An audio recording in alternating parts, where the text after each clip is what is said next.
pour appuyer parce que moi, je ne peux Oui, pas faire les deux. d'accord, Ah, voilà. ok. Je redonne les Alors, commandes bon. à Patrick Mercillon. Et Eh moi, bien, j'appuierai. écoutez, on démarre. Olivier Martin m'a tout simplement demandé de résumer en une heure deux livres de 500 pages chacun. Missile tactique européen, les 100 premières années d'histoire, qui est paru en 2017. Et puis Missile européen au combat, qui est paru en 2018. Voilà. Donc c'est quand même une gageure de résumer 1000 pages en une heure. Donc on va commencer tout de suite par une question à l'auditoire. On va faire un petit jeu. Si on arrive. Voilà, ça y est, je trouve. Hein, Non, voilà. Excusez-moi, je suis vous. voilà. Voilà. Donc, non, Non, la précédente. Mais pourquoi les parce que, tournages? parce que j'en sais rien. Excusez-moi. Voilà. Voilà. Oui, donc une question à l'auditoire. Par quoi débute l'histoire des missiles au XXe siècle? Quand et où? Alors, est-ce que quelqu'un a la réponse? En Allemagne, chez Siemens. Oui, je vois que nous sommes entre spécialistes, ou alors tu as lu mon bouquin. Ouais. Donc, effectivement, l'histoire des missiles commence par la mise au point d'un drone armé qui était un planeur porte-torpille lancé depuis un dirigeable Zeppelin qui s'appelait donc le SSW pour Siemens Schuckertwerke. Le besoin était de couler le maximum de navires de la Royal Navy en cas de confrontation, car la marine impériale allemande était coincée par la Royal Navy dans la mer du Nord. Pour cela, le docteur von Siemens, qui était un spécialiste d'une nouvelle technologie qui s'appelait l'électricité, a effectivement inventé le filoguidage, voilà, c'est-à-dire un système où les ordres de commande transitent par un fil électrique, essentiellement cabré, piqué, virage à droite et virage à gauche. Il a donc inventé par là même la notion de tir à distance de sécurité qui caractérise les missiles, puisque le lanceur aérien, c'est-à-dire le dirigeable Zeppelin, ou alors un bombardier lourd Starhaken, pouvait lancer le planeur en étant hors de portée des canons ennemis. Alors, particularité anecdotique du planeur SSW, le fuselage du biplan, vous le voyez, se coupait longitudinalement en deux pour libérer la torpille. Alors, les planeurs SSW n'auront pas le temps de rentrer en action avant la fin de la guerre et l'armistice. Et d'ailleurs, tout le monde oublia le filoguidage pour au moins 25 ans. Nous verrons ça un peu plus loin. Alors, il faut noter aussi que les États-Unis menèrent entre 1916 et 1918 l'expérimentation de rien moins que 5 modèles de petits biplans emportant une charge militaire. Vous voyez ici le premier d'entre eux, qui était quand même un bien frêle engin, mais qui avait une hélice. Alors, ils n'étaient pas guidés, mais grâce à l'invention du gyroscope par l'américain Elmer Sperry, un pilote automatique stabilisait le vol en panier et en direction. Et puis, il y avait un dispositif qui interrompait le vol en fonction de la durée calculée de l'arrivée au-dessus de l'objectif. Là, vous voyez le Kettering Bug qui était prêt à entrer en service au moment de l'armistice, qui est quand même, vous voyez, un engin un peu mieux développé. Alors, il faut dire que ces projets américains correspondaient à l'idée de frappe lointaine, c'est le deep strike en américain, sur les arrières du front, c'est-à-dire vers 100 ou même 200, 250 km, soit très au-delà de la portée de l'artillerie euh, lourde sur voie ferrée, la LVF, qui satisfaisait les Français et dont la portée était de 15 à 45 km. Donc, on voit d'emblée une différence fondamentale entre Américains et Européens en matière de deep strike, et on retrouvera ça plus loin dans ma conférence. Bon, alors si j'insiste sur ces drones, c'est parce qu'on va les retrouver, on va retrouver ce genre de drone un siècle plus tard en Ukraine. Alors là, une remarque de fond, jusqu'alors et depuis des siècles, la roquette et l'obus ne mettaient en œuvre que la fonction propulsion à poudre pour obtenir une trajectoire balistique non guidée. Donc on voyait apparaître avec le gyroscope la fonction pilotage qui contrôle le déplacement du vecteur volant. Bon, néanmoins, la fonction guidage, qui corrèle le mobile avec le but, balbutiait encore. Vous voyez là l'avion automatique de Max Boucher. Il y a effectivement, non, non, la précédente. Il y a effectivement des militaires et des ingénieurs assez isolés qui firent des essais d'avions sans pilote, c'est-à-dire télécommandé par radio.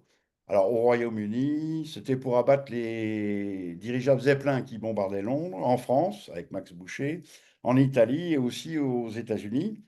Mais tous les essais de ces avions télécommandés par radio furent décevants, tout simplement parce que la radio était encore trop limitée en portée et en fiabilité pour fournir une solution opérationnelle.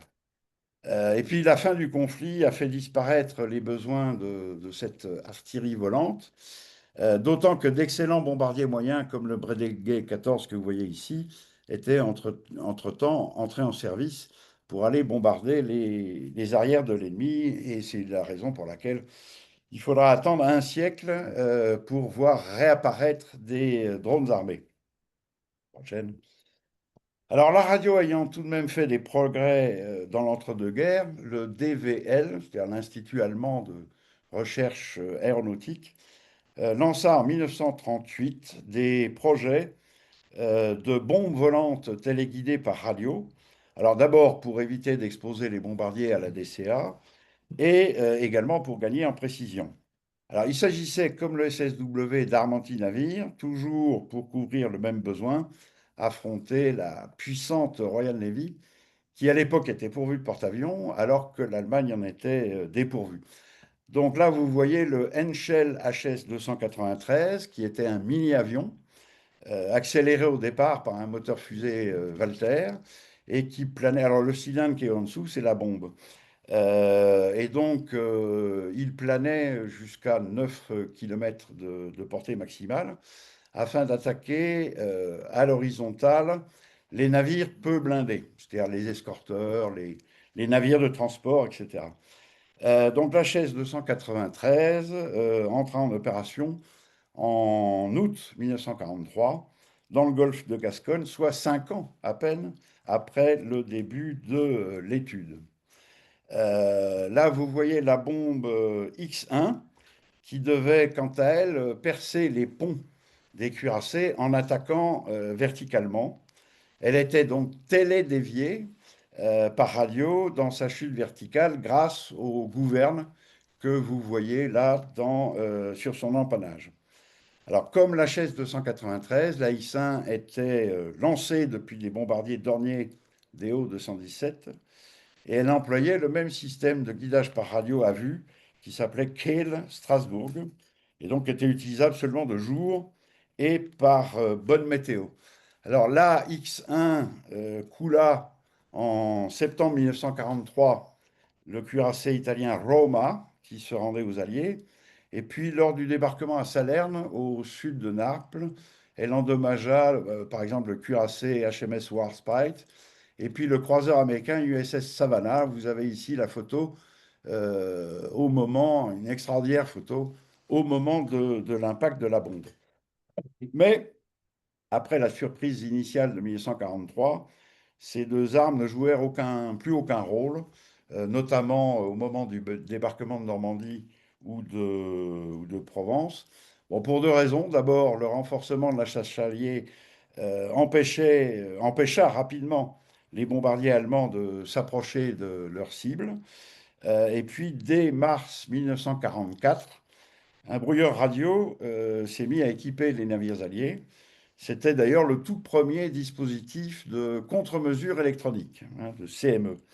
Le principe en avait été proposé par un ingénieur français qui s'appelait Jean Turc, qui avait rejoint le général de Gaulle et qui avait reconnu dans le système de guidage Kehl-Strasbourg un équivalent du système qu'il avait mis au point pour la bombe BHT-38 avant-guerre. Il était d'ailleurs persuadé qu'il s'agissait bien d'une affaire d'espionnage, que les Allemands avaient volé ses plans. Je vous montre ici une photo de la bombe Urel turque, modèle 1938. Bon, pour vous prouver que la France n'était pas technologiquement en retard, voilà, mais qu'elle était plutôt et seulement intellectuellement en retard, comme la lecture de L'étrange défaite de Marc Bloch le prouve. Alors, on va s'intéresser maintenant à deux grands ancêtres. D'abord, l'ancêtre du missile de croisière, le Fizzler Fi-103, propulsé par un pulso-réacteur. Ce programme de la Luftwaffe fit ses débuts opérationnels dans la nuit du 12 au 13 juin 1944, soit 2 ans à peine après la commande des prototypes, en juin 1942. Donc le docteur Joseph Goebbels lui donna son surnom de V1 pour Vergeltungswaffe Nummer 1, c'est-à-dire arme de représailles numéro 1, dans un discours le 25 juin 1944. Donc sur les quelques 32 000 exemplaires de V1 fabriqués, il y en a plus de 22 000 qui ont été tirés, dont 5 000 sur le port d'Anvers.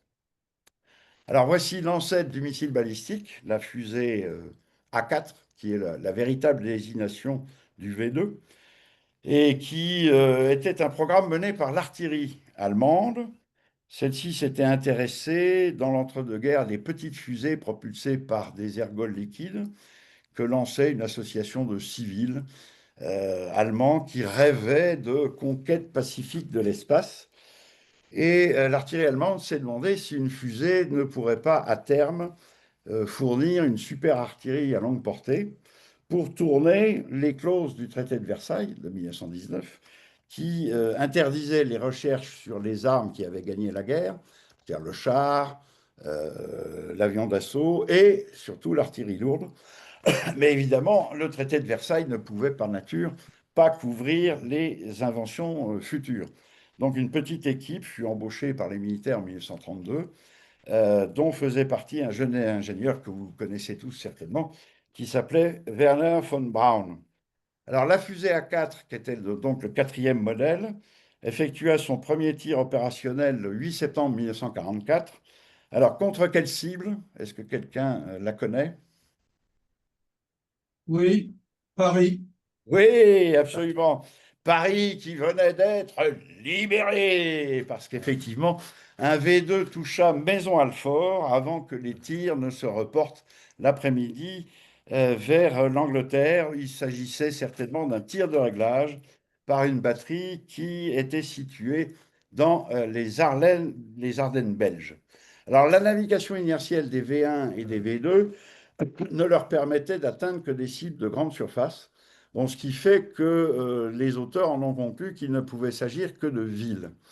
Eh bien, dire que le V2 n'était qu'un instrument de terreur contre les villes est à moitié faux.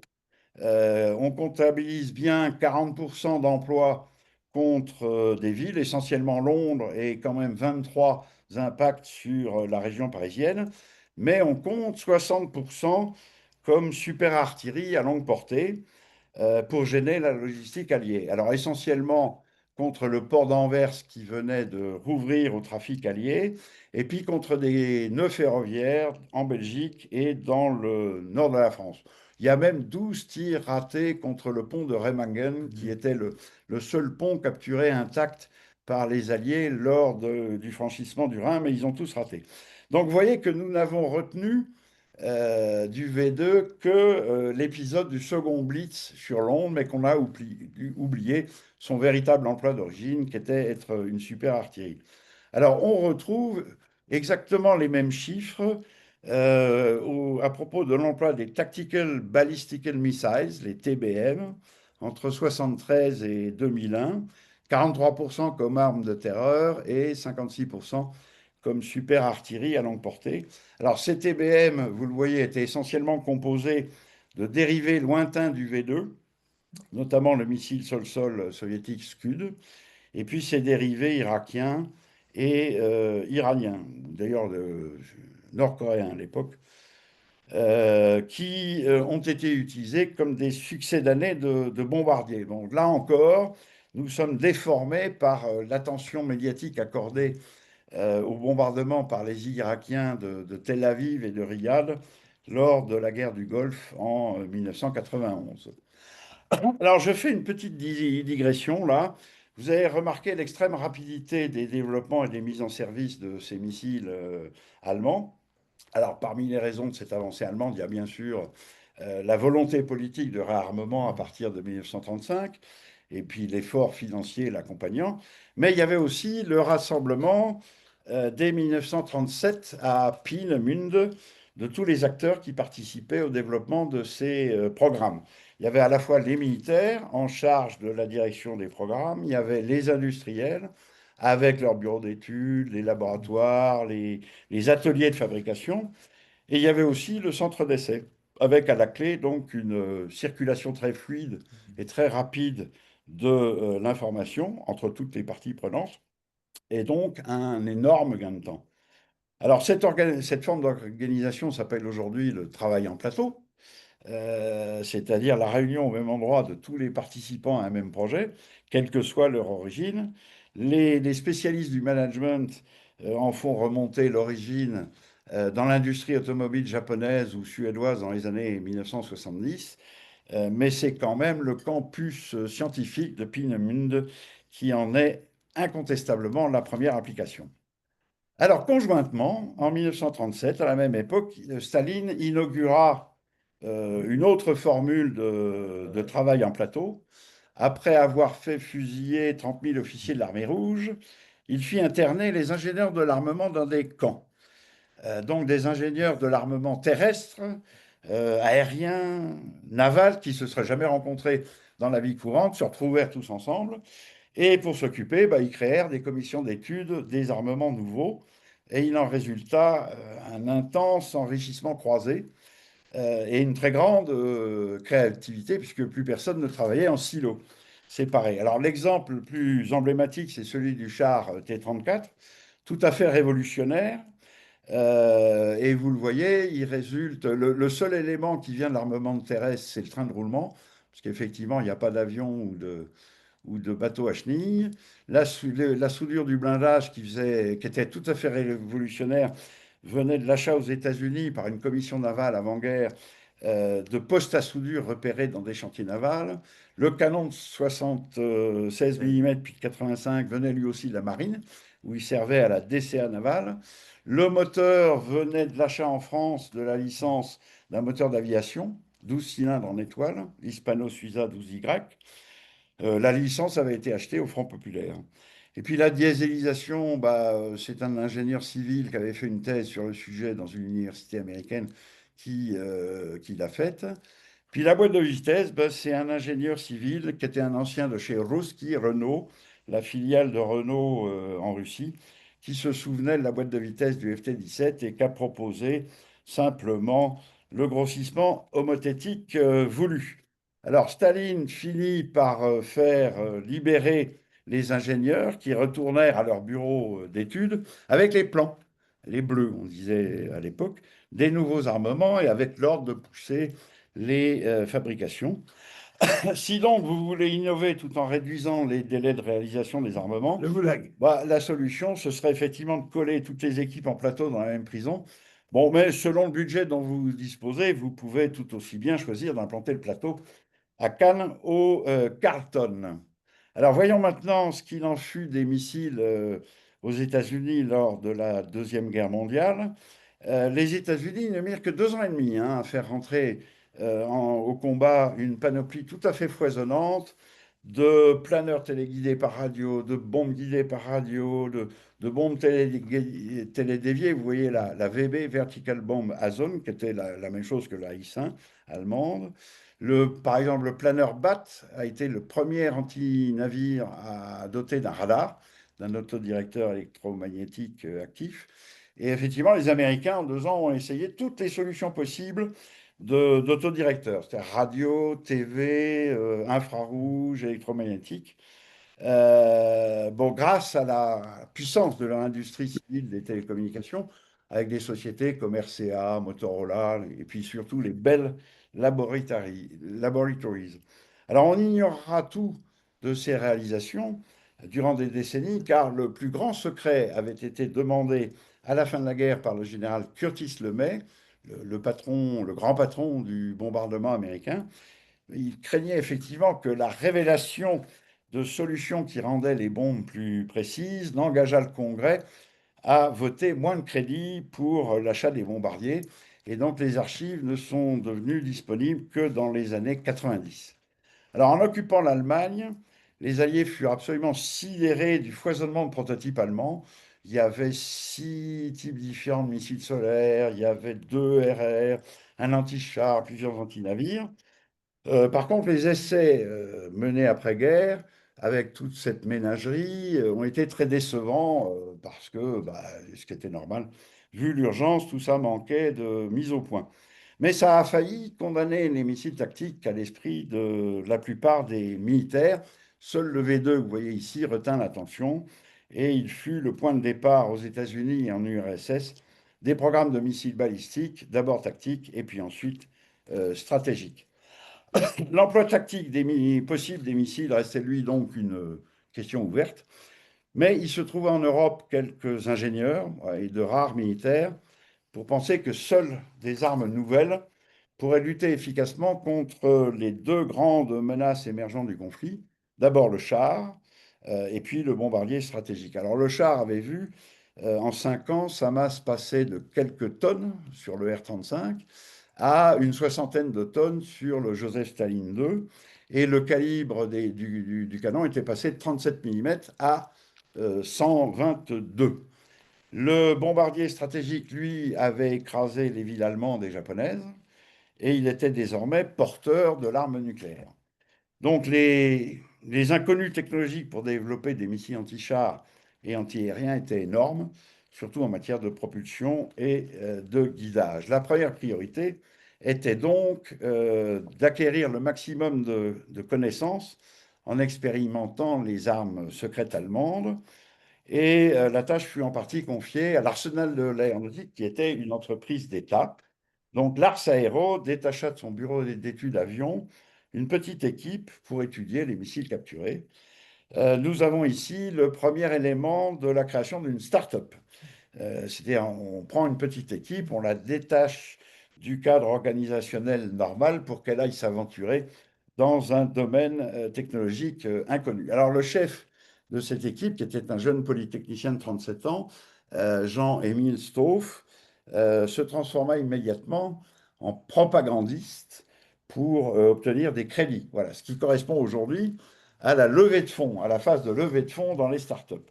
Donc, un des responsables français encore très marqués par l'étrange défaite de mai 40, il proposa des avant-projets sous l'angle séduisant de missiles qui auraient évité la défaite s'ils avaient existé 6 ans auparavant. Donc, les panzers allemands avaient déferlé sur la France, un petit missile anti-char les aurait arrêtés. Ben, ce sera le SS-10 qui concentre plusieurs grandes premières. Donc, c'est le premier missile tactique à entrer en service dans l'après-guerre en 1955, le premier à atteindre la grande série, 30 000 exemplaires, le premier succès mondial à l'exportation, 10 pays clients, dont l'US Army, plus de 11 000 exemplaires. Vous voyez, belle époque que celle où la France vendait des missiles aux États-Unis. Et puis c'est le premier missile à être engagé au combat le 31 octobre 1956 par l'armée israélienne durant la campagne du Sinaï. Alors ce succès est normal parce que les performances étaient tout à fait au rendez-vous. La portée était de 1000 mètres, c'était celle d'un canon de char de 75. Il y avait une charge creuse qui perçait 4 fois plus de blindage qu'un obus de char, tout ça pour un poids de seulement 15 kilos.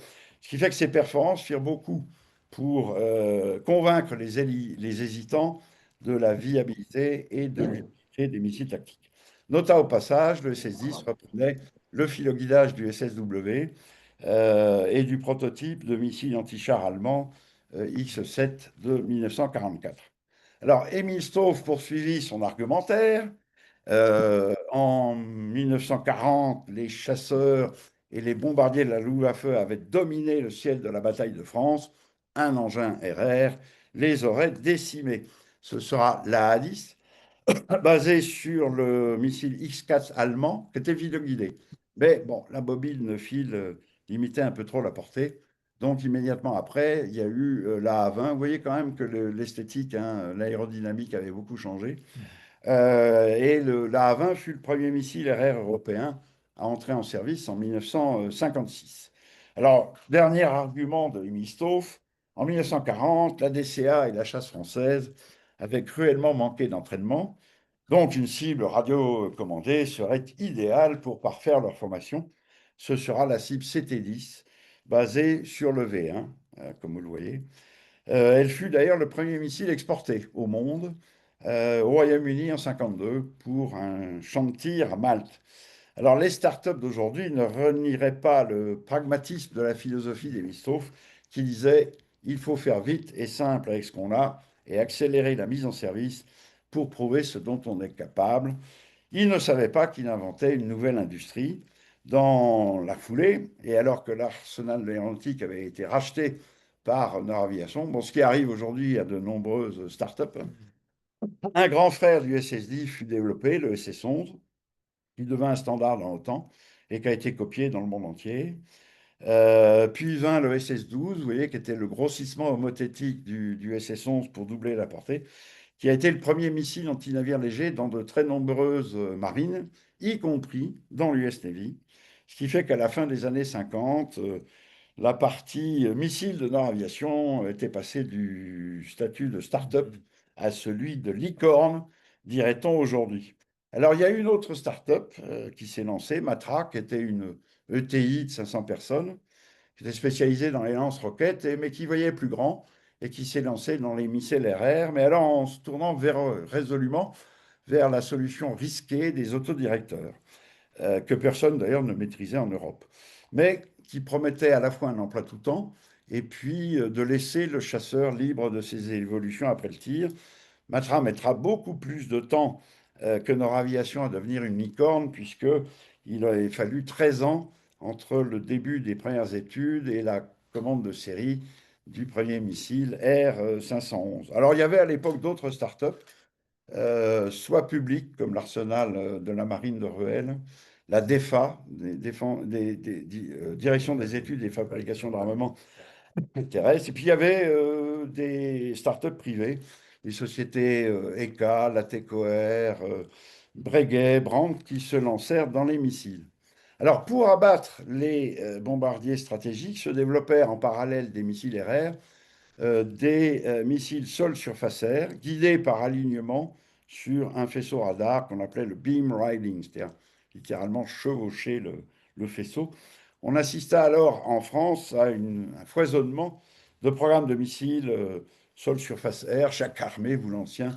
Vous avez là à gauche le Masalka de la marine, qui sera ensuite remplacé par le Mazurka. Au centre, vous avez le Parka terrestre, et à droite, vous avez le R422 de l'armée de l'air et qui était développé par Matra. Seulement, en 1956 et 57, des délégations britanniques et françaises furent invitées aux États-Unis et découvrèrent avec horreur de nouveaux systèmes de missiles qui démodaient d'un coup toutes les réalisations européennes, notamment le guidage beam riding. Alors, cette avance américaine était due au fait que, après avoir essuyé les plates pendant la Deuxième Guerre mondiale, les électroniciens américains ont continué sur leur lancée dans le plus grand secret et avec des financements considérables. Donc, par exemple, l'autodirecteur infrarouge de l'RR Sidewinder le rendait pour la première fois find and forget, c'est-à-dire tirer et oubli. Et le Sidewinder est entré en service en 1956 avec une portée de 5 km. Le SARH, c'est-à-dire Semi-Active Radar Homing, guidage électromagnétique semi-actif, équipait l'RR Sparrow d'une portée de 30 km et il permettait l'interception en collision, c'est-à-dire de face, grâce à une navigation dite proportionnelle, c'est-à-dire qui anticipe le but futur. Le guidage SARH équipait aussi le système solaire moyenne portée Hawk, le système surface air Tartare de la marine. Tout ça démodait d'un coup la foison de projets solaires que je vous ai montré tout à l'heure. Mais ça menaçait aussi de faire disparaître l'industrie européenne des missiles. Voilà, d'autant que la plupart des militaires étaient partisans de l'adoption immédiate de ces missiles américains qui se répandirent dans l'OTAN. Alors certains responsables politiques et militaires français et britanniques aussi considérèrent toutefois que les missiles étaient devenus des armes de souveraineté nationale et que l'on ne pouvait dans ce domaine totalement s'en remettre au grand allié américain. Ça rappelle quelque chose, ça rappelle la situation actuelle. Ouais. Mais les budgets de défense plongeaient en France et en Grande-Bretagne. Il y avait la fin de la guerre d'Algérie et puis l'armement nucléaire fonctionnait aussi une grande partie des crédits. Donc au Royaume-Uni, un livre blanc en 1957 abandonna 7 programmes de missiles.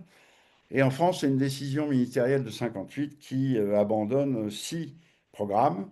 Ça met fin à la politique de jardinier, c'est-à-dire la dispersion de beaucoup de contrats auprès de beaucoup de startups parce que ben, il fallait semer beaucoup, sachant que tous les plans ne lèveraient pas. Ça a déclenché une concentration dans l'industrie aéronautique avec euh, le fait qu'il n'est resté que 2 missiliers par pays. Donc c'était Noraviation et Matra en France pour pouvoir les mettre en concurrence. Donc après avoir sabré, bah, il fallait reconstruire. Donc la DGA de l'époque, qui s'appelait la DMA, focalisa la R&D sur le guidage pour reprendre de l'avance technologique, en lançant de nouveaux programmes et en favorisant la coopération européenne pour partager les frais avec d'autres pays. Donc ça, c'est la fin d'un premier cycle, caractérisé par l'emploi de technologies qui apparaissent aujourd'hui un petit peu comme de la plomberie, parce que basées sur des solutions mécaniques et sur de l'électronique analogique. 4 segments principaux avaient été explorés, l'anti-char, l'anti-navire léger, l'air air et le sol surface air, avec très très peu d'utilisation au combat. Donc un deuxième cycle allait s'ouvrir, avec d'abord la fiabilisation de l'électronique de bord, grâce aux transistors notamment, et puis avec la miniaturisation des composants, avec l'augmentation de puissance des calculateurs. Donc ces recherches vont couvrir les années 60, puis les développements s'étaleront sur les 2 décennies suivantes. Alors en réaction au Sparrow, l'armée de l'air française lança en 1959 le développement du R530 à marche forcée. Matra ne mit que 6 mois de travaux pour maîtriser la navigation proportionnelle et Thomson CSF seulement 2 ans pour mettre au point un autodirecteur SARH à électronique transistorisée. Livré en service en avril 1964, le R530 arma le Mirage 3C. L'idée s'était imposée que l'on pouvait exporter un chasseur français, qu'on ne pouvait pas exporter un chasseur français sans missile français. Remise sur les rails, l'Europe ne fit pas que rattraper son retard. Elle reprit même d'ailleurs de l'avance. Les électroniciens français et britanniques inventèrent le guidage électro-optique SECLOS, c'est-à-dire semi-automatique Command to Line of Sight, alignement semi-automatique sur la ligne de visée. Le SECLOS fit le succès dans les années 70-80 du Milan, un anti-char, et puis du Hot, tous les deux franco-allemands qui connurent un immense succès, hein, plus de 30 000 Milan fabriqués, plus de 80 000 Hot, et qui furent imités par les Américains et par les Soviétiques. Alors, le SACLOS permit aussi aux Européens de créer un nouveau segment anti-aérien, le solaire courte portée, SACP, parce que l'avion espion de U-2 de Gary Powers avait été abattu en mai 1960 par un missile soviétique à très longue portée. Et toutes les armées de l'air s'étaient donc, après ça, reconverties dans l'attaque à basse altitude, mais il fallait quand même shooter les avions qui passeraient en dessous de la couverture des radars de l'époque. Donc, en combinant le SECLOS avec un guidage radar, les SACP européens, Roland, Rapier, Crottal, s'arrogèrent plus de 75% du marché libre. Le chaparral américain, bricolé d'urgence pour faire pièce, ne prenant que les 25% restants.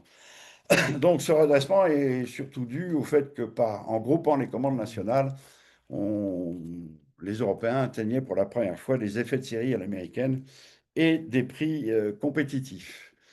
Alors la France a continué sur sa lancée avec l'Exocet, qui a révolutionné le combat naval parce qu'il était tir et oubli et à vol rasant, et il offrait une précision du type un coup, un but. Alors la grande nouveauté, c'était bien sûr l'autodirecteur électromagnétique actif, c'est-à-dire capable de retrouver seul sa cible à une quarantaine de kilomètres. Mais avant ça, bah, il fallait quand même que le missile arrive dans la zone de la cible, d'où la nécessité d'une navigation inertielle ultra précise. Or, les centrales inertielles de l'époque, qui équipaient les sous-marins et les bombardiers stratégiques, avaient la taille d'une armoire normande.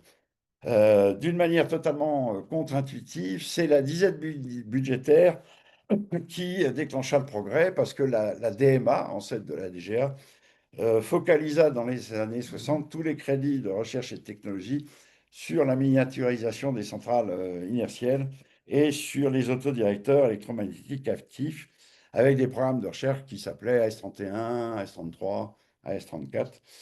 Entré en service en 72, l'Exocet rencontra le succès mondial qu'il connaît parce qu'il arrivait 4 ou 5 ans avant l'entrée en service du Harpoon, son concurrent américain.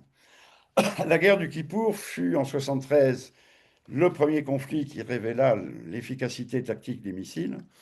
Donc, après avoir traversé par surprise le canal de Suez, l'infanterie égyptienne s'enterra dans le désert et elle attendit la contre-attaque blindée israélienne pour l'arrêter net à coups de missiles anti-chars AT-4 Sager, un missile filoguidé qui était l'équivalent du SS-11 français. Les Soviétiques avaient réalisé dans les années 60 que leur système solaire SA-2 Guideline était un peu trop optimisé pour lutter contre les bombardiers stratégiques à haute altitude. Il était quasiment aveugle à basse altitude. Donc, ils le complétèrent avec le système SA-3 Goa et le système SA-6 Gainful, qui créèrent la surprise en faisant des ravages dans l'armée de l'air israélienne. Donc, cela obligea les avions israéliens à voler à très très basse altitude, comme vous le voyez sur cette photo, c'est-à-dire tout à fait en radada, ce qui fait qu'à ce moment-là, les avions israéliens entrèrent dans le domaine d'action de l'automoteur aérien, anti-aérien ZSU 23-4 Shilka, avec 4 canons de 23 mm guidés par radar. Au total, l'armée de l'air israélienne perdit 75 appareils sur un total d'à peu près 300. La guerre du Kippour a été aussi le théâtre des deux premiers combats navals au large de la Syrie et de l'Égypte, avec un affrontement à coups de missiles Styx soviétiques et de missiles Gabriel israéliens, dont les Israéliens sortirent vainqueurs. Alors, grâce au progrès fait par le guidage, les missiles envahirent de nouveaux segments, dans l'air-sol d'abord, grâce au guidage semi-actif laser très précis, comme sur la S-30 laser français que vous voyez ici. Et puis, les bombes se sont guidées et se sont dotées d'un kit de guidage laser et de gouvernes. Ça a donné les BGL, bombes guidées laser, moins onéreuses que les missiles. Mises au point aux États-Unis, les BGL sont restés un domaine d'exclusivité américain parce que les Européens n'ont pas pu se réunir, n'ont pas su se réunir pour faire concurrence. Alors aujourd'hui, les bombes guidées laser sont bimodes ou trimodes, donc elles sont employables par tous les temps. Les missiles anti-radar se sont ensuite développés, mais ils sont restés, ils sont aujourd'hui exclusivement américains. Le Martel, issu d'une coopération franco-britannique dans les années 60, n'a pas en effet été remplacé lors de son retrait de service en 1997, donc il y a déjà 28 ans, et son successeur n'est, paraît-il, pas prévu avant 2035.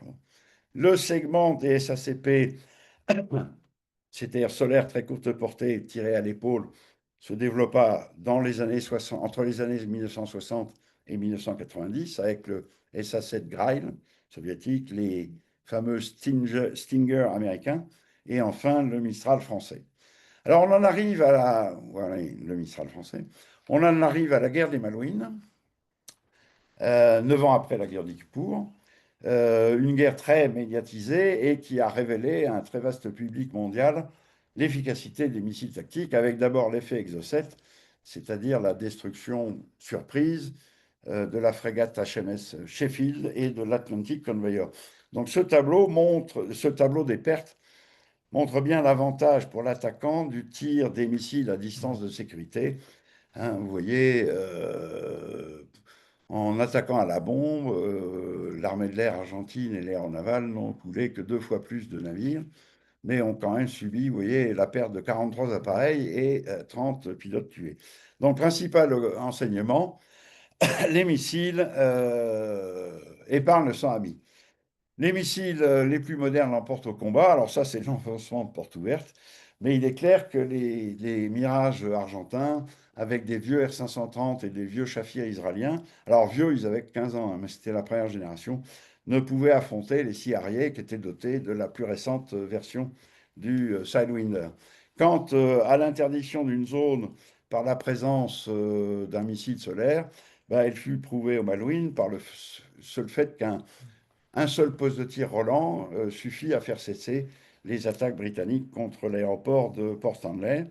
De même, en Afghanistan, la seule présence de quelques postes de tir Milan dans la vallée du Penchir, qui était défendue par le commandant Massoud, fit cesser les offensives soviétiques contre la vallée. Alors c'est aussi d'ailleurs au Malouine que le Milan s'est révélé être plus qu'un simple anti-char, mais un anti-tout pour détruire les bunkers, les lignes mitrailleuses, etc., etc. Alors, face au progrès des missiles solaires, les armées de l'air demandèrent des tirs air-sol à des distances de sécurité de plus en plus grandes, et le missile de croisière naquit de la rencontre entre la propulsion par turboréacteur et de nouveaux, alors développés pour des hélicoptères, et de nouveaux systèmes de navigation. Là encore, la nouveauté est venue des États-Unis avec le Tomahawk, entré en service en 1983. Alors, les Européens rattrapèrent leur retard quelques années après avec le Scalp Storm Shadow franco-britannique et avec le Taurus germano-suédois. Alors, après avoir équipé les missiles anti-navires comme l'Exocet, l'autodirecteur électromagnétique actif a offert ensuite le tir et oubli à une nouvelle génération d'RR d'interception lointaine comme le Mika français et puis quelques années plus tard, le Météore européen. L'autodirecteur électromagnétique actif équipe aussi les missiles antimissiles de la famille Aster avec les programmes Naval SAM, Terrestre Santé, et puis le PAMS franco-italo-britannique de défense navale de zone, tous basés sur le missile Aster 15 ou 30. Ensuite, le dernier segment à s'être converti au tir et oubli, c'est la troisième génération de missiles anti-chars, dotés d'un autodirecteur infrarouge. Cette génération a été inaugurée par le Javelin américain et le Spike israélien qui raflèrent les marchés. Bon, car il faut bien reconnaître que l'Europe a raté le coche de cette troisième génération d'anti-chars tirés oubli. Alors, je passe rapidement sur non, oui, ça c'est l'impasse. Oui. Voilà. Donc, on passe. D'accord. La décennie, les années 90, oui, on s'est rattrapé avec le MMP depuis, qui est à guidage par fibre optique et avec aussi un autodirecteur infrarouge. Alors, le tableau d'après, voilà. Donc les années 90-2000 furent terribles pour le secteur des missiles tactiques en Europe, avec l'abandon de beaucoup de programmes vus comme trop guerre froide, l'effondrement des commandes domestiques, la réduction des effectifs. British Aerospace Dynamics est passé de 13 000 à 30 000 personnes. Ce qui a déclenché donc un nouvel épisode de concentration dans l'industrie aéronautique européenne. Bon, je rappelle la création, par exemple, de EADS, hein, ou le rachat de GC Marconi par BAE Systems. Dans les missiles, c'est la création de 3 géants américains par fusion de 7 missiliers en 1997 qui a été un Big Bang. Les missiliers européens, de moyens qu'ils essaient, sont devenus tout d'un coup tout petits. Ça a conduit en décembre 2001 à la création de MBDA par fusion de 7 entreprises. Et ça a été le début d'une remontada qui a sauvé une grande partie du secteur des missiles en Europe. Alors, je ne vais pas vous présenter la gamme actuelle de MBDA parce que sinon, on en aurait encore pour 1 heure. Aussi, je vous propose de passer directement à la guerre en Ukraine. Il nous reste 10 minutes, on devrait le faire. Donc la première année du conflit en Ukraine a démontré l'efficacité côté ukrainien d'une infanterie dotée de missiles anti-chars tirés oubli, comme le Javelin et le Spike. Là, vous voyez un Spike construit sous licence en Pologne par la société Remco. Euh, et puis, il y a eu également l'efficacité des systèmes antiaériens, alors de tout type, dans le déni d'accès à l'espace aérien. Donc l'offensive initiale des Russes n'a duré que 3 jours, elle était trop courte et elle n'a pas réussi à obtenir la supériorité aérienne, même locale. Bon, je rappelle simplement que au moment que l'offensive aérienne en prélude de l'opération Tempête du désert en 1991 a duré un mois contre l'Irak et a mis en œuvre 2000 appareils de combat. Or, les Soviétiques n'ont pas mis en œuvre en Ukraine plus de 300 appareils de combat. Dès lors, les bombardements ne pouvaient plus s'opérer qu'avec d'autres moyens, d'où le retour sur la scène de la haute intensité de deux vieilleries. Alors d'abord, le lance-roquettes multiples, qui est un vieux truc rendu célèbre par les Katyusha soviétiques de la Deuxième Guerre mondiale ou les Nebelwerfer allemands, mais qui a été délaissé depuis lors dans le camp européen. A contrario, la Russie a toujours développé plusieurs générations de lance-roquettes multiples comme arme de saturation, avec le célèbre BM-21 Grad diffusé dans le monde entier. Vous voyez là le dernier modèle, le Smerch. Il y a aussi le TOS-1 avec ses terribles munitions thermobariques. Donc, on n'a pas en Europe porté suffisamment d'attention à ces lance-roquettes multiples. L'US Army est la seule qui a suivi le mouvement avec l'HIMARS, High Mobility Artillery Rocket System, un système de haute précision où la roquette est guidée par GPS et avec une portée augmentée à 80 km. Les Ukrainiens dépendent énormément des HIMARS américains. Alors, l'emploi en Azerbaïdjan en 1920 de drones d'attaque turcs pour attaquer les blindés arméniens, les solaires, les postes de commandement a surpris beaucoup d'états-majors.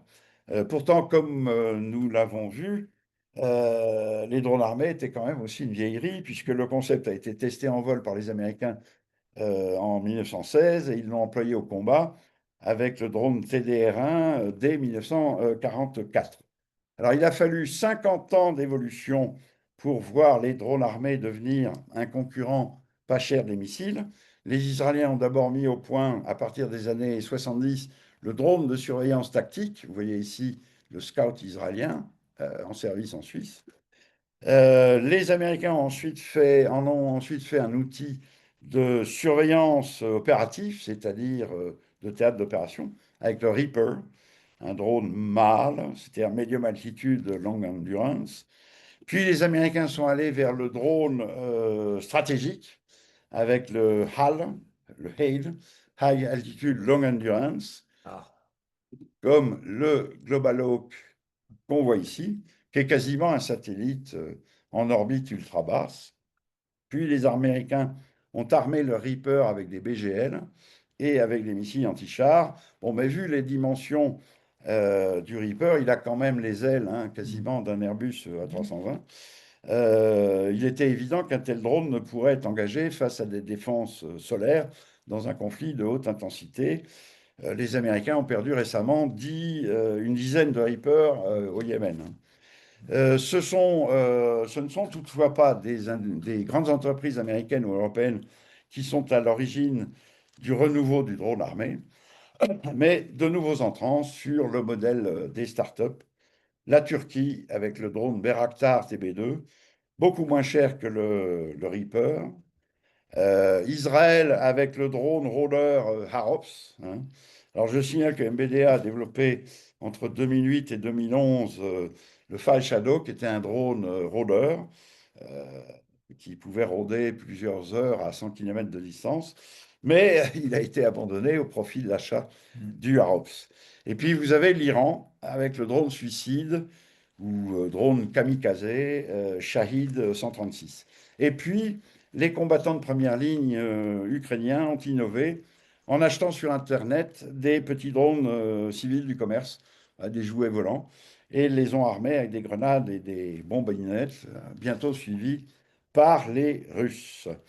Alors, aucun des deux camps n'étant parvenu à obtenir la supériorité aérienne au début du conflit, les missiles sol-sol, les lance-roquettes multiples, les drones ont remplacé les aviations dans leur principale mission, l'interdiction du champ de bataille, donc aller détruire dans la profondeur les PC, les dépôts de munitions, interdire les itinéraires logistiques. Vous voyez que ça rappelle étonnamment la mission de l'artillerie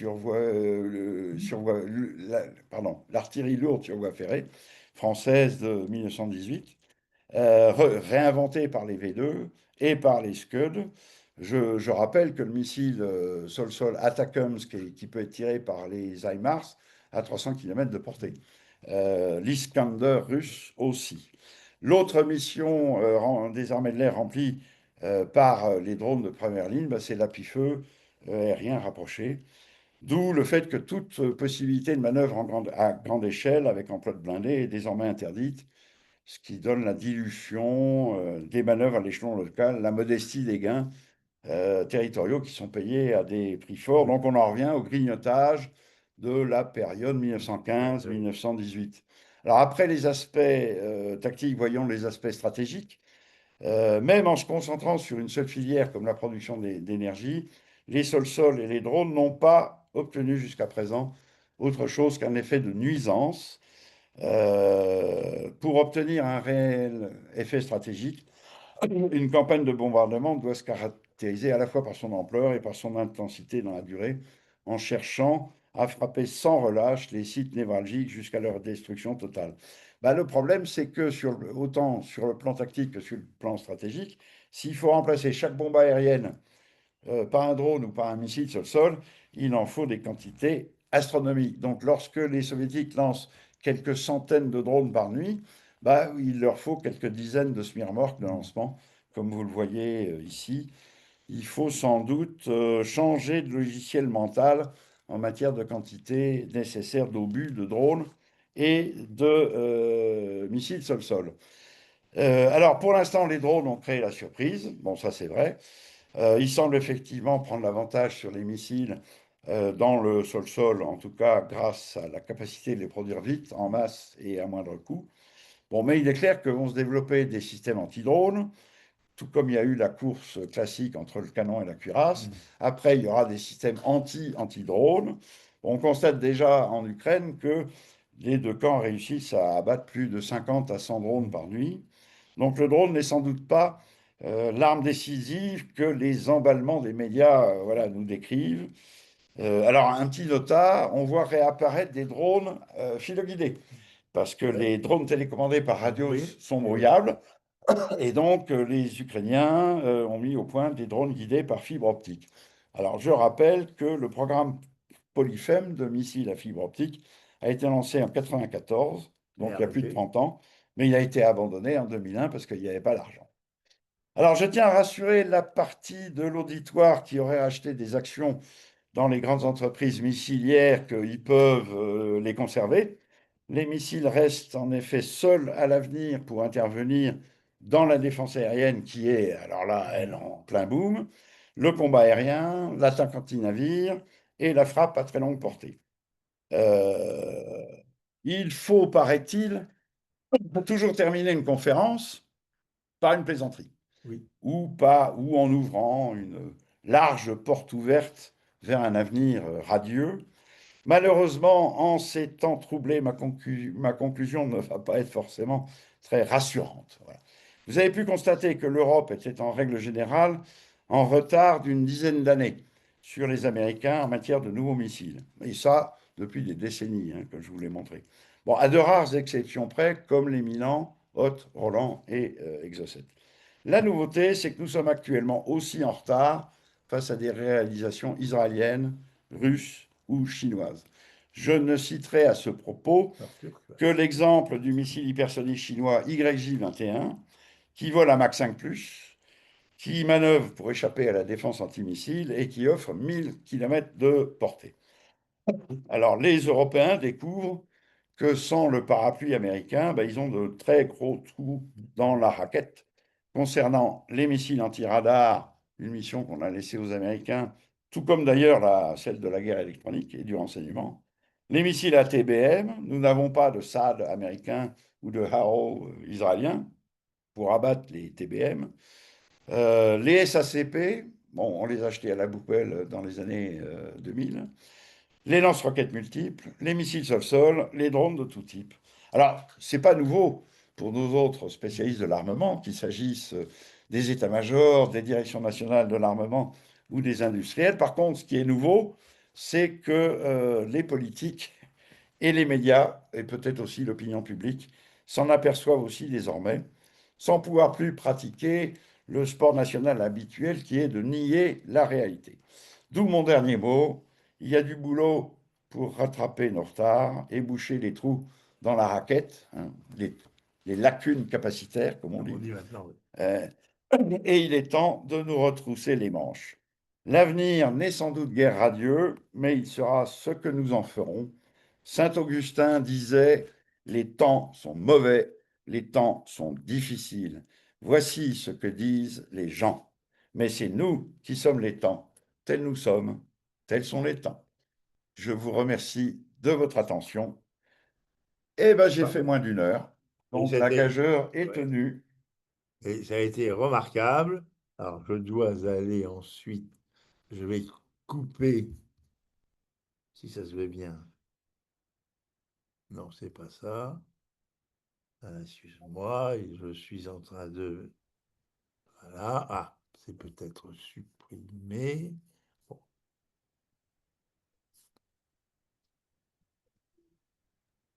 Excusez-moi. Tu peux couper le partage. T'arrêtes le partage.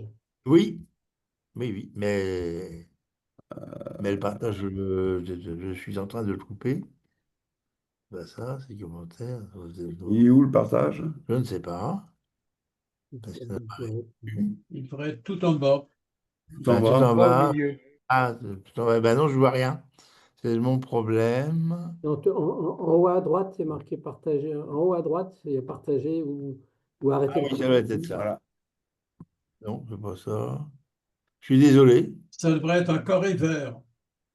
Non, ça c'est pour le faire, mais pour le. Ouais. Ben, pour le faire, oui, j'ai réussi, mais là, c'est pour le supprimer. Non, la batterie est bonne. Ah, je suis désolé. C'est Bon, pas en grave. tout cas, je profite de cette... Voilà. Ah ben, ça a marché. Je profite de cette période d'incertitude pour présenter toutes mes félicitations à Patrick, qui nous a fait un exposé magistral sur 120 ans, non, 100 ans de, de recherche de l'arme absolue tactique. Et en tout cas, tous mes remerciements. Je pense que si vous voulez en savoir plus, vous pouvez vous faire offrir pour la fête des pères, c'est bientôt, les deux livres de Patrick, qui sont toujours en vente Oui, sur oui. Amazon. Alors, j'essaye maintenant de voir quelles sont les questions qui ont été posées, que je vais poser à mon interlocuteur.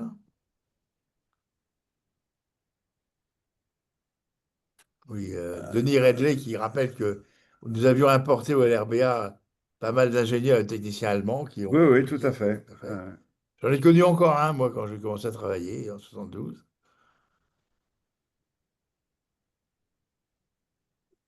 Mais c'est surtout la méthode de développement, hein. Oui, oui, On fabrique, on essaie, et ça oui, marche. oui, tout à fait. Ça permet d'accélérer beaucoup. Alors, une anecdote, parce qu'au LRBA, dans les temps anciens, il y avait aussi des ingénieurs français qui Oui. essayaient une autre méthode, qui essayaient d'analyser, etc., dont en particulier Antonin Colébillon, qui était Mhm. avec là-bas. Ils n'y arrivaient jamais. Ils n'arrivaient jamais à faire aussi vite que les Allemands. Seulement, il y a un problème aussi, c'est qu'ils ont continué, y compris sur Ariane. Alors là, j'ai découvert ça lors du l'échec du vol 5 d'Ariane, où c'était le HM7B qui ne s'était pas allumé. Et on a découvert que la panne de la vanne hydrogène résultait justement de cette méthode de développement qui n'avait pas suffisamment regardé les marges. Et donc, Mhm. avec les dispersions sur la membrane et sur les montages, ben, il y avait des moments où l'étanchéité n'était plus réalisée. Mais c'est aussi ce que fait Elon Musk à SpaceX, hein. Absolument. Quand on regarde bien le développement au sol bah, des gros, en particulier des gros lanceurs de SpaceX, Ouais. c'est exactement ce qu'il fait. Voilà. Tout à fait. On a vu ça aussi sur l'antinavire supersonique avec le Stato au bord. Ça a été un truc aussi. Le jour où ils ont eu un problème, ils ont arrêté. Hein. Terminé. Il y avait le Stato kérosène et le Stato au bord qui étaient en kérosène français, le Stato au bord qui était en compétition. Le jour où ils ont eu des instabilités, comme nous on en avait sur le kérosène, ils ont tout arrêté. Hein. Voilà, c'est juste des anecdotes. Hein. Merci. J'ai une question pour Patrick. Un missile hypersonique peut-il utiliser un autodirecteur pour sa trajectoire finale? Parce que Bah, écoutez, l'hypersonique, c'est un autodirecteur qui va comme je bien. suis parti à la retraite il y a 7 ans, je ne m'avancerai pas. Je pense que c'est tout à fait possible. Ben, l'écoulement hypersonique autour de l'autodirecteur, Ouais. peut-être pas très simple, hein. Mm. Olivier Martin, peux-tu nous décrire l'emploi des missiles durant la guerre Iran-Irak et les évolutions majeures des missiles réalisés durant ce conflit? Ah ben la guerre Iran-Irak, c'est effectivement je ne l'ai pas dit, la première guerre où toute la panoplie de missiles est utilisée. Scud, des Hein, deux côtés. oui, alors beaucoup de Scud irakiens contre Tel Aviv et Riyad, mais aussi énormément de missiles anti-chars. Mais alors, absolument contre tout et n'importe quoi. J'avais fait une étude qui montrait que les missiles anti-chars n'avaient été employés que dans 20% des cas contre des blindés.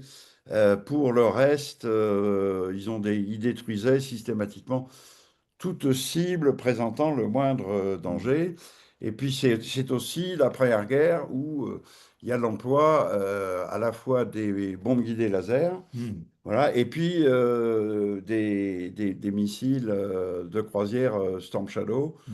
On a même, tiens, j'ai pas Mais là, pensé. c'est pas Iran-Irak, c'est les deux guerres du Golfe. Ah, La question pardon, était non, non, Iran-Irak, non, j'ai mal compris. 80-89. Oh là là, alors Là, là, il y a eu du scud dans tous les sens. oui, alors il y a eu du Scud dans tous les sens, et Beaucoup puis d'artillerie. énormément d'artillerie, et puis beaucoup d'RR, Oui, et de Matra d'ailleurs, puisque les F1 ont petit à petit repris la supériorité hmm. aérienne face à Au l'armée de fantôme. l'air Ouais. iranienne, mais qui Qui aussi avait été, était sous embargo. oui, Donc, et puis décimé par oui, des tout à problèmes. fait. Et puis, eh ben, il y a aussi l'emploi de l'Exocet Ouais. dans ce qu'on a appelé la Tanker War.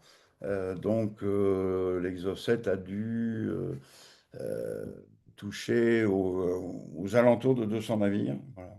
Y compris une frégate américaine, Y compris une plus frégate ou moins pareil. américaine, oui, tout à fait. L'USS Stark. Alors, question d'Alain Crémieux, est-ce que Bastien Thierry a joué un rôle dans les engins sol-sol? Oui, oui, tout à fait, puisqu'il était, je crois il était à la tête d'un projet de cible.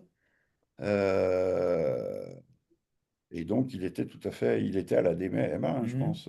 Bah, il fut un temps été au CEV, je crois. Oui, oui, tout à fait.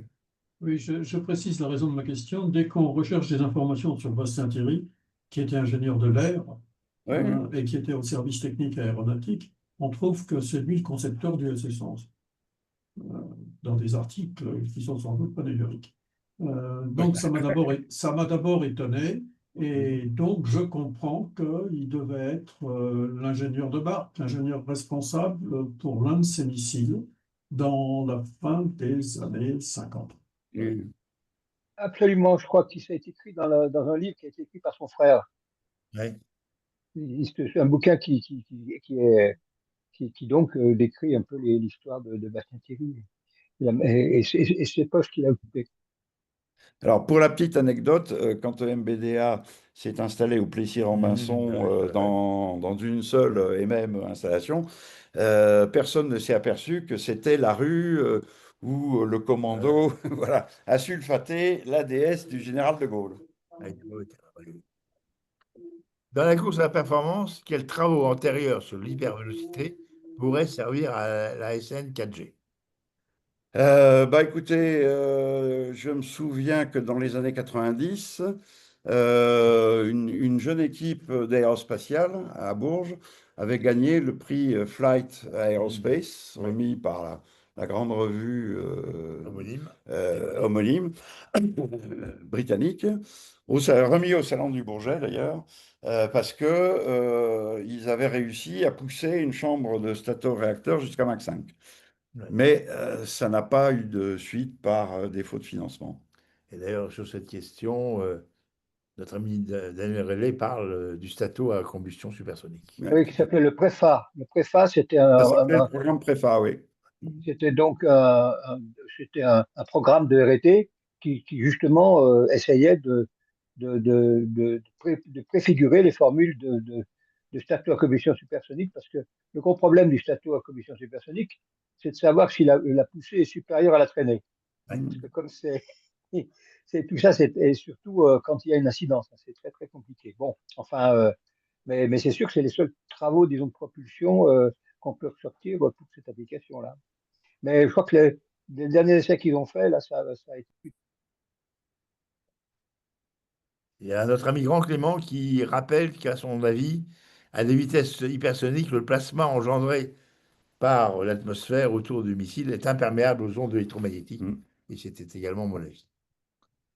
Voilà. Donc je pense que j'ai Donc dû, c'est une navigation par GPS, quoi. au GPS Ouais. ou inertielle. Ou inertielle. Parce que Ouais. GPS, je pense également que les ondes de GPS, elles ne passent pas à travers, même si Bah, oui. l'antenne n'est pas en face avant, mais elle est quand même un instrument hypersonique. Est-ce que je peux préciser quelque chose sur l'Ukraine qui est extrêmement important, sur Oui. les drones armés? Parce que ça a vraiment révolutionné le combat aéroterrestre, mais surtout en le couplant aux drones d'observation. C'est-à-dire que ça permet à identifier rapidement les cibles, de transmettre les coordonnées par voie avec des transmissions donc satellitaires à des drones qui sont pas loin et frapper immédiatement. C'est ça qui est vraiment la révolution. Parce que l'artillerie, c'est autre chose. Et ce mode d'emploi tactique des drones armés, c'est ça qui fait leur valeur ajoutée. Tout à fait. Et en même temps, il va falloir un autre drone pour observer les résultats. Oui. C'est aussi important de savoir si on a tapé juste ou à côté. Tout à fait. Bon, eh bien, je me propose, sauf s'il y a de nouvelles questions pour lesquelles je vous laisse. Il y a un certain nombre de questions que tu n'as pas traitées, Patrick. Ah, Donc, je te les propose. oui. Quelles furent les contributions, en plus, les contributions majeures de l'industrie israélienne aux innovations dans le domaine des missiles? Bah, d'abord, effectivement, l'invention du drone de surveillance dans les années 1970, 80. 80. Bah, j'ai cité aussi le Spike, Ouais. qui est Et le dôme de fer. voilà, le dôme de fer qu'on n'a pas en Europe. Alors, il faut dire que l'industrie d'armement israélienne, c'est un immense plateau. Oui. Je reviens à ce que j'ai expliqué. D'abord, en Israël, tout le monde fait le service militaire pendant 3 ans. Voilà. Ensuite, les entreprises de l'armement israélien, bah, c'est le deuxième échelon des unités de combat de l'armée israélienne. Voilà. Donc, il y a eu effectivement une circulation des nouveaux concepts. Beaucoup Voilà. d'hommes politiques sont des anciens de l'armée. Oui, tout à fait. Alors, nous avons des Et hommes puis, politiques c'est quand même une nation de start-up. Voilà. Oui. Donc, ce qui fait que l'innovation est beaucoup plus rapidement répandue en Israël qu'en Europe. Nous avons malheureusement en Europe une certaine aversion au risque dans les banques, dans certaines Oui. entreprises, dans Et puis, certaines certains hommes administrations. politiques qui ont tout misé Voilà, sur les bénéfices il d'affaires. suffit de comparer les montants de capital risque entre les deux côtés de l'Atlantique là pour s'en convaincre. Et donc, si on n'a pas de GAFAM en Europe, bah, c'est bien par manque d'investissement et c'est aussi par parcellisation des marchés. Et donc, on retrouve dans le secteur civil exactement les mêmes problématiques que dans le secteur militaire. Manque d'investissement. On a quand même à 28 Européens, c'est-à-dire les 27 de l'UE plus la Grande-Bretagne, on n'arrive pas à la moitié du budget de la défense américain. Même Et en plus, là où ces budgets, ils sont divisés entre oui. 28 pays, et puis vous avez 28 ministères de la Défense, 28 directions nationales de l'armement, vous avez les écoles militaires, vous avez les chantiers, les centres d'essai, voilà. Donc on passe énormément d'argent, certainement dans des frais de structure. J'avais fait il y a quelques années une étude pour savoir si c'était intéressant de reprendre la gestion des champs de tir en Europe, au titre de MBDA. Bon, et j'avais découvert que les Américains ont deux champs de tir, l'un qui s'appelle Roosevelt Road à Porto Rico, l'autre qui s'appelle Point Mugu en Californie, et qu'il y avait à l'époque une douzaine de champs de tir navals, hein, européens. Donc ça veut dire qu'on dépense 6 fois plus d'argent pour tirer des missiles dans les marines qu'aux États-Unis. En déjà, Porto Rico, c'est pas innocent parce que les différentes règles administratives jouent pas trop. Oui, tout à fait. Il y a notre ami Xavier Lebas qui avait posé une question, je ne sais pas si elle appelle une réponse. Pourquoi n'as-tu pas parlé des missiles pigeons? Bah, parce que je peux pas, parce que je ne peux pas parler de tout. Ah, d'accord. Et je pense Ah, que maintenant, tu vous peux allez parler nous de lui. expliquer-nous ce qu'est la capacité d'emport d'un pigeon. Oui, mais est-ce que dans l'expression missile pigeon, ce serait pas un missile qui qui a un vrai missile, mais quelques fonctionnalités que l'on Ah, je ne sais pas, il faut. je connais pas le terme. Est-ce que vous pouvez Xavier, tu es préciser? toujours en ligne? Non, plus de Xavier. Bon, il faudra faire une recherche sur les missiles pigeons. Il est parti, Xavier, c'est pas là? Il répond plus. C'est normal, c'est l'heure de l'apéritif. Ah oui, Non, il est là, Xavier, hein. Il est là, mais ah, peut-être coupé. c'est un grand timide, comme tout le monde le sait. Bon, ben, tant pis. On Moi, échangera avec lui. j'ai une question, Patrick. Oui. Tu as évoqué, c'est pas forcément de l'histoire, tu as évoqué les performances des missiles hypersoniques, notamment chinois et autres, et dans lequel l'Europe était en retard. Les Russes communiquent aussi là-dessus, d'autres communiquent là-dessus. Peut-être que tu ne sais pas répondre à cette question, quelle est la réalité des performances affichées par ces différents pays dans le domaine des missiles hypersoniques? Bah, pour l'instant, elle n'est pas terrible, hein, parce que euh, non, là, je parle que du balistique, hein. Pour l'instant, on n'a pas eu d'engagement au combat de missiles hypersoniques chinois. Non, mais russe, Non. Non, non, non. Non, mais tu Hein. as dit tout à l'heure qu'on était en retard en Europe par Oui, rapport oui, tout à aux fait. par rapport. Quelle est la réalité du retard? C'est ça ma question. alors Est-ce les que Russes, c'est l'Orichnik. Bah, les Russes et les Chinois, ils ont quelque chose qui vole, et nous, on est encore, je Ouais. pense, au niveau des études de développement exploratoire. Mais ça ne veut pas forcément dire que les produits Il y a russes un essai en France, un essai. Ah, soient alors, originaux. c'est pas non plus des armes décisives, hein. Les Houthis ont lancé Oui, plusieurs missiles balistiques anti-navires en essayant de shooter le porte-avions américain. oui.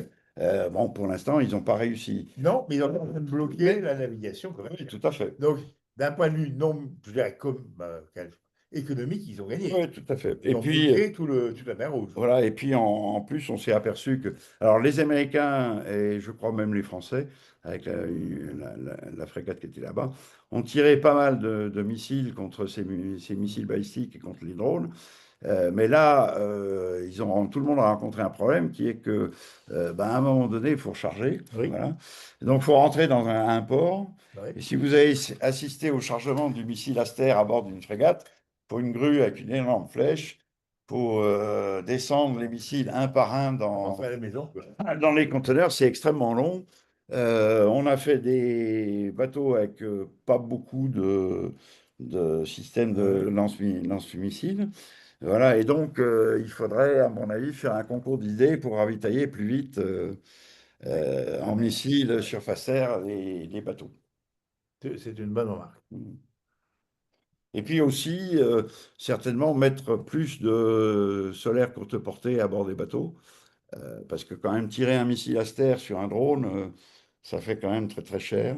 Alors, il y a deux pays que tu n'as pas cités, qui ont pourtant une BITD qui est en 23. Enfin, l'une, on ne va pas en parler parce qu'elle est intégrée dans MBDA, c'est l'Italie. Mais tu as deux autres pays qui ont une BITD émergente, voire même ayant émergé, c'est la Turquie et la Corée du Sud, Oui, tout à fait. Ouais. et qui ne sont pas du tout négligeables. Alors, Alors, oui, la Turquie a fait émerger une BITD, on en discutait avec Patrick, tout simplement parce que le fonds de pension oui, des officiers de l'armée turque, je voilà, est gagé sur les actions des entreprises. Donc, c'est une immense lessiveuse. ça s'appelle la fondation Voilà. et qui ne paye pas d'impôts. Voilà, qui fonctionne très bien, voilà, et qui est en grande partie à l'origine du fait que les Turcs aujourd'hui sont quasiment autosuffisants Oui, dans presque tous les domaines, y compris les missiles oui. Et les drones. et les drones. Alors, on voit les Turcs partout. En plus, ça, les Turcs se rappellent qu'ils ont été à la tête de l'Empire ottoman. Et ils envoient des commerçants et des mollahs, je Ah oui, dirais, tout à la fois. ouais. Je suis allé regarder sur Internet le nombre de pays clients du drone turc Bayraktar Ouais, TB2. Ils sont entre 20 ou 30 ouais. pays clients, hein, Bah, en très peu de le temps, Mali, hein. absolument. Depuis 2020, c'est-à-dire Oui, l'usage du drone au Sahel, essentiellement au Sahel. En Azerbaïdjan Oui, d'abord, enfin en absolument. Arménie d'abord. Oui, rien pour l'Arménie. Voilà. Euh, C'est une affaire Alors, est-ce très qu'il y a bizarre, d'autres l'Arménie. questions? Orale ou par écrit, je n'en vois pas, mais j'ai peut-être. Ah oui, Sébastien répond. Effectivement, je crois me rappeler que parmi les idées bizarres qui avaient surgi pendant la Deuxième Guerre mondiale, il y avait eu, j'en avais parlé dans un de mes articles de la revue Défense, c'était les armes bizarres, qui étaient d'utiliser des pigeons pour guider des bombes ou des trucs comme ça. Il faut que je retrouve mon document. Ah, Alors, le pigeon avait un certain rôle que j'ai complètement oublié. c'est Il y a un eu autre. aussi, dans la même idée, les chauves-souris. Alors qu'à l'époque, on n'avait pas d'autodirecteur, mais on voulait utiliser la capacité sensorielle, Hmm. soit des pigeons, soit des chauves-souris. Ah Je bah, n'ai plus ça en tête, mais je sortirai le papier, je je le trouverai. reconnais mes lacunes, c'est un autodirecteur que je ne connaissais Oui, pas. moi, je le retrouve. Donc, effectivement, ça aurait pu être utile. Bon, maintenant, on a su faire des autodirecteurs non vivants, donc ça va très bien. Oui, Ben, moi je voulais faire remarquer tout à l'heure qu'il est intéressant de regarder les points de chute des V2 en septembre 1944. Alors il y a toute une série de V2 qui sont tombés autour de Roissy. Visiblement, il y avait une erreur systématique et une erreur statistique. Il y a deux V2 qui sont des points, comment on appelle ça, des points anormaux. Il y en a un qui est tombé à Clamart et l'autre qui est tombé à Charenton. oui. Mais Oui. c'est tout à fait caractéristique. Heureusement qu'il y avait une erreur d'une vingtaine de kilomètres. Une erreur Est-ce que systématique d'une vingtaine de kilomètres.